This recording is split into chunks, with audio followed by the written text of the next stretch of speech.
Então eu vou explicar aqui um projeto de web scraping que eu fiz em Java. O projeto em questão ele vai ler as URLs de um arquivo, nesse caso aqui o nome do arquivo é urls.txt, mas pode ser qualquer um, porque o nome do arquivo vai ser passado via command line. O que vai acontecer? Esse arquivo aqui ele tem 4.320 URLs, só que ele só tem 90 URLs únicas. Então, ele tem 48 cópias de 90 URLs únicas. Eu vou explicar mais sobre essas URLs e por que está localhost 8080 depois. Vou voltar aqui como eu fiz sem querer. Mas, em suma, o que o projeto vai fazer? Ele vai ler uma URL desse arquivo, ele vai fazer o request, ele vai filtrar uma parte do request, né? Ele não vai pegar o request inteiro, ele vai filtrar uma parte daquele request baseado numa classe específica. Depois ele vai salvar o retorno desse filtro em um arquivo. Cada etapa que eu citei vai ser feita por uma classe diferente no modelo produtor e consumidor. O que significa? Cada classe dessas internamente vai ter uma fila. Essa fila vai aceitar tipos de instâncias diferentes. Cada tipo vai representar uma parte no processamento. E essa interface aqui, pipe, ela vai representar, né, essas classes no meio desse processo. O que ela tem? Ela tem dois métodos put e put persistence. O put ele vai colocar uma determinada instância naquela fila. Essa interface aqui ela vai ser implementada por todas as classes intermediárias, né, nesse processo. Tanto a classe que faz o request, quanto a classe que filtra e a classe que salva o arquivo.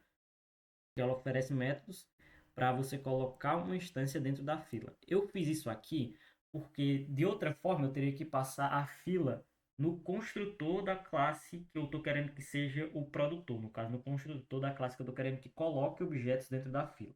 Isso é muito legal, né? Então, para deixar uma abstração mais bonitinha, mais bem feita, vamos dizer assim, eu fiz essa classe. Eu vou mostrar aqui, por exemplo, com o filter context. Filter context. Ele é a classe responsável pela parte de filtrar, obviamente, não é só pelo nome.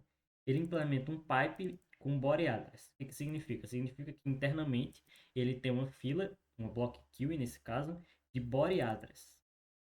E ele vai pegar no caso ele vai bloquear até ele conseguir pegar um objeto dessa fila, ou seja, até ter um objeto naquela fila e depois vai fazer o processamento. Mas eu não vou explicar sobre ela agora, primeiro eu vou explicar sobre a primeira classe, né? Que trabalha aqui, que é a General Valve, a Web Valve MPR. O que é essa Valve? Ela é basicamente a classe que vai gerenciar quantas requisições tem naquele momento. Porque esse projeto ele tem um número máximo de requisições que ele pode estar aguardando ao mesmo tempo, já que ele é não bloqueante. Eu vou explicar sobre isso mais um pouco depois. Essa classe controla o número de requisições simultaneamente feitas para que não ultrapasse um certo valor. Ela faz isso com esse Dynamic Monitor.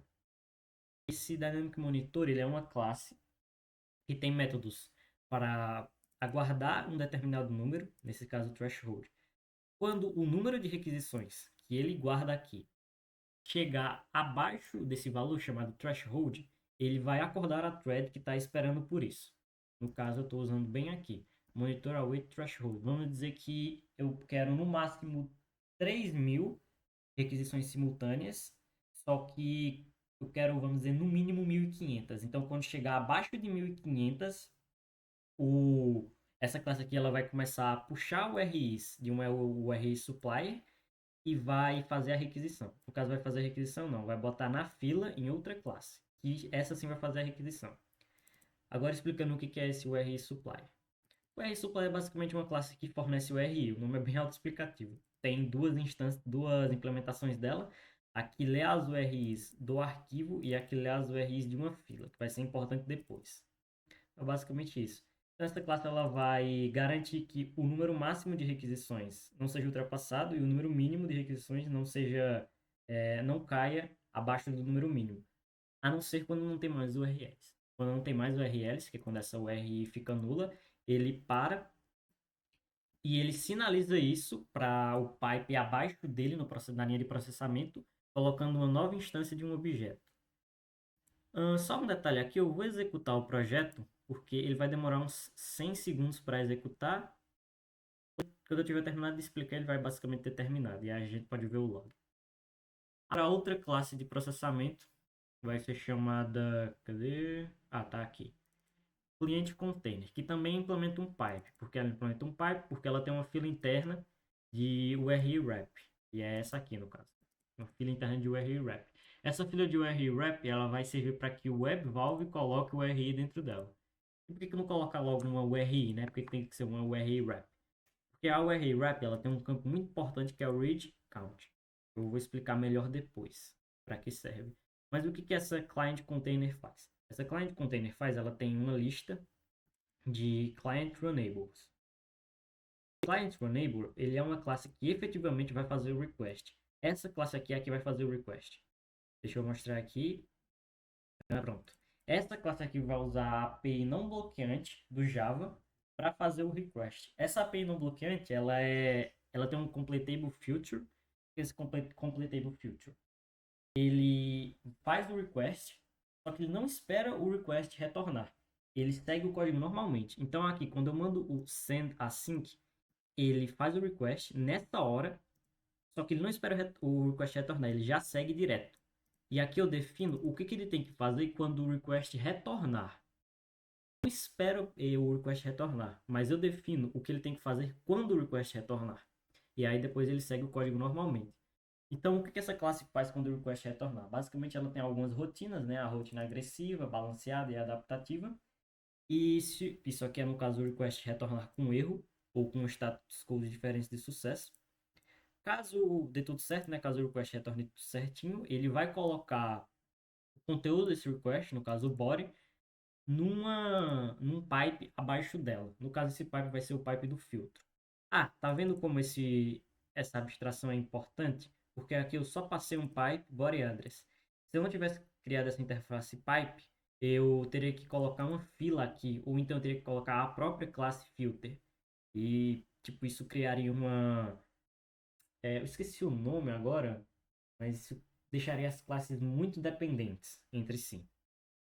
Então essa client container, ela vai basicamente instanciar todos os client runables e vai esperar para que eles terminem. Quando eles terminarem, ele vai chamar o método close. E esse método close ele vai basicamente fechar o HTTP client de cada runnable.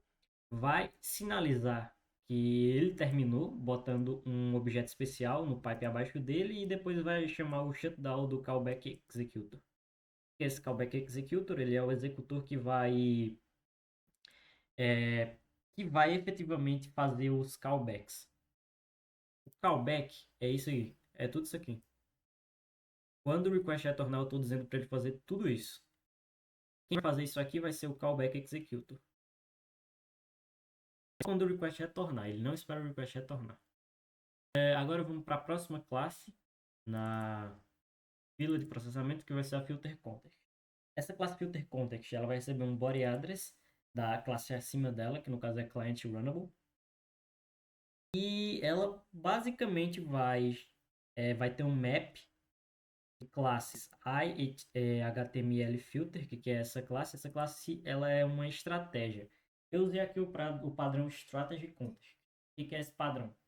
Eu tenho vários algoritmos relacionados e eu quero decidir qual algoritmo usar em tempo de execução. Eu faço isso usando o padrão strategy. Eu implemento vários desses algoritmos, vamos dizer assim, com uma interface padrão. Eu boto essa interface num map e associo cada instância dessa interface a alguma coisa. No caso aqui é uma string. Essa string está representando o quê? Está representando o domínio que eu estou filtrando. No caso aqui tem o Witchcoot Translator, como eu falei, o Eminem Translations e o Translation Chicken. Então, o que eu estou fazendo? Cada vez que uma URL retorna, que no caso um request retorna, ele pega o domínio, ele tenta achar um filtro dentro desse map. Se ele não conseguir achar, ele tenta instanciar dentro de um outro map que contém as classes de todos os filters. Se ele não conseguir instanciar nem isso, ele vai só ignorar e seguir para a próxima. Por que isso é importante, né? Por que ignorar é importante? Porque no final do programa eu vou ter um novo arquivo chamado URLs2. Esse arquivo URLs2 ele vai conter todas as URLs, só as URLs, que foram bem-sucedidas. Se ela não foi bem-sucedida, ela não vai estar aqui. Então, basicamente, se ela não for bem-sucedida, isso aqui vai ignorar e ela não vai ser escrita no arquivo. Ela não vai ser mandada para o pipe abaixo no processamento. Mas se tudo der certo, ele vai conseguir pegar a classe aqui, ou vai instanciar ela, e vai chamar o método filter. E vai colocar o resultado no pipe abaixo. O que é o pipe abaixo? É o pipe final que vai salvar o arquivo. Cadê aqui? Formatter. Se for o formatter, ele vai basicamente salvar o arquivo. Não tem muito mistério aqui. Ele vai escrever a URL no arquivo de URLs2, né, que eu falei, e vai escrever todas as linhas que foram filtradas dentro de um arquivo específico, dentro de um diretório. Ele decide o nome do arquivo concatenando o domínio do arquivo, o domínio da URL, no caso, com a parte final da URL. Só que aqui tem um detalhe, né? Eu tenho que mudar essa implementação, porque essa implementação ela só está aqui para testes. Deixa eu ver se eu acho aqui, ó. Ela só está aqui para testes, porque eu ainda não expliquei, mas eu estou usando um servidor local para rodar esse web scraping aqui, para não ter problema com nenhum site. Porque nem todos os sites são amigáveis ao web scraping. Basicamente isso que ele vai fazer. E aqui está o arquivo com as URLs escritas. Como você pode ver, o programa já terminou, ele já escreveu as URLs aqui. E ele conseguiu escrever as 4.320 URLs. Aqui tem alguns logs. Esses logs aqui foi só para testes. Eu basicamente criei uma fábrica personalizada de threads só para ver quantas estavam sendo criadas. E o projeto demorou 102 segundos para processar 4.320 URLs. Então foram aproximadamente 40 URLs por segundo. Um pouco mais de 40 URLs por segundo que ele conseguiu processar. Agora mostrando um pouco do mock server. Como é que funciona o mock server? O mock server ele vai ter uma configuração aqui para dificultar um pouco o web scraping. Ele vai permitir apenas entre aspas, 100 requests por segundo, que é basicamente o que está dizendo aqui. Eu defino um limite por período, 100, e eu defino a duração desse período, 1. Então ele vai permitir 100 requests por segundo. Tem esse sleep filter aqui que ele vai atrasar uma requisição de 3 a 6 segundos para simular uma requisição real. E aqui tem um mock controller. Esse mock controller ele vai basicamente receber os requests, ele vai retirar no request param, ele vai retirar o request param e vai tentar achar o arquivo dependendo do nome do request param. No caso aqui ele está pegando a parte final do request param. Isso, exatamente, está pegando a parte final do request param. E vai tentar achar ele. Ele vai procurar esse arquivo aqui dentro. Aqui dentro tem todos os arquivos que eu falei. Se ele conseguir achar, beleza, ele vai retornar ok, tudo certo. Se ele não conseguir achar, ele vai retornar 404, not found. E se acontecer de retornar muitos requests ao mesmo tempo, ele vai usar esse método aqui, handle to many requests. O que ele vai fazer? Ele vai retornar 429, que é o código padrão para muitos requests que estão acontecendo. Agora, de onde eu peguei esses arquivos aqui? Esses arquivos eu peguei de um site chamado Whitcode Translation, que é um site de uma tradução feita por fãs da obra ReZero. Acho que eu já falei isso, mas é bom citar de novo. Porém, eu não peguei o texto. Por exemplo, eu peguei desse arco aqui, arco 6. Peguei o texto que está dentro dessas URLs. Tá vendo esse texto aqui todinho? Então, eu deixei ele aleatório. Eu modifiquei ele e botei ele para ser aleatório. Deixa eu até mostrar aqui. Se eu achar, né? Porque isso é bem grande. Aqui. É tudo um texto aleatório. Eu fiz isso para não ter problema com... Não ter problema tanto para eles, né? Tanto para mim. Então, basicamente, o texto está tudo aleatório. Não tem nada do que eles escreveram aqui. A única coisa em comum é a estrutura HTML. A estrutura HTML está igual, está idêntica ao site deles. Só que o conteúdo está completamente aleatório. Então, né? Suponho que eu não vou ter problemas por causa disso.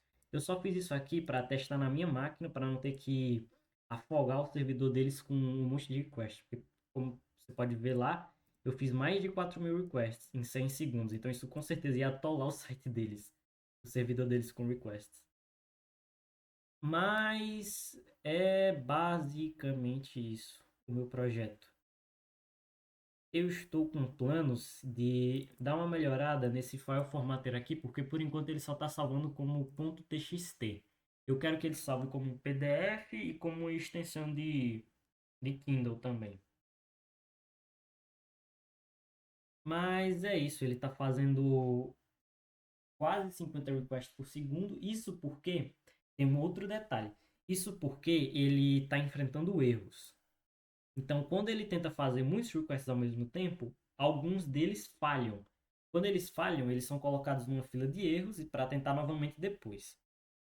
Se ele respeitasse o tempo do servidor, o tempo que o servidor dá para fazer os requests, isso não aconteceria e provavelmente ele conseguiria fazer quase 100 requests por segundo, que é o limite que o servidor está impondo, né?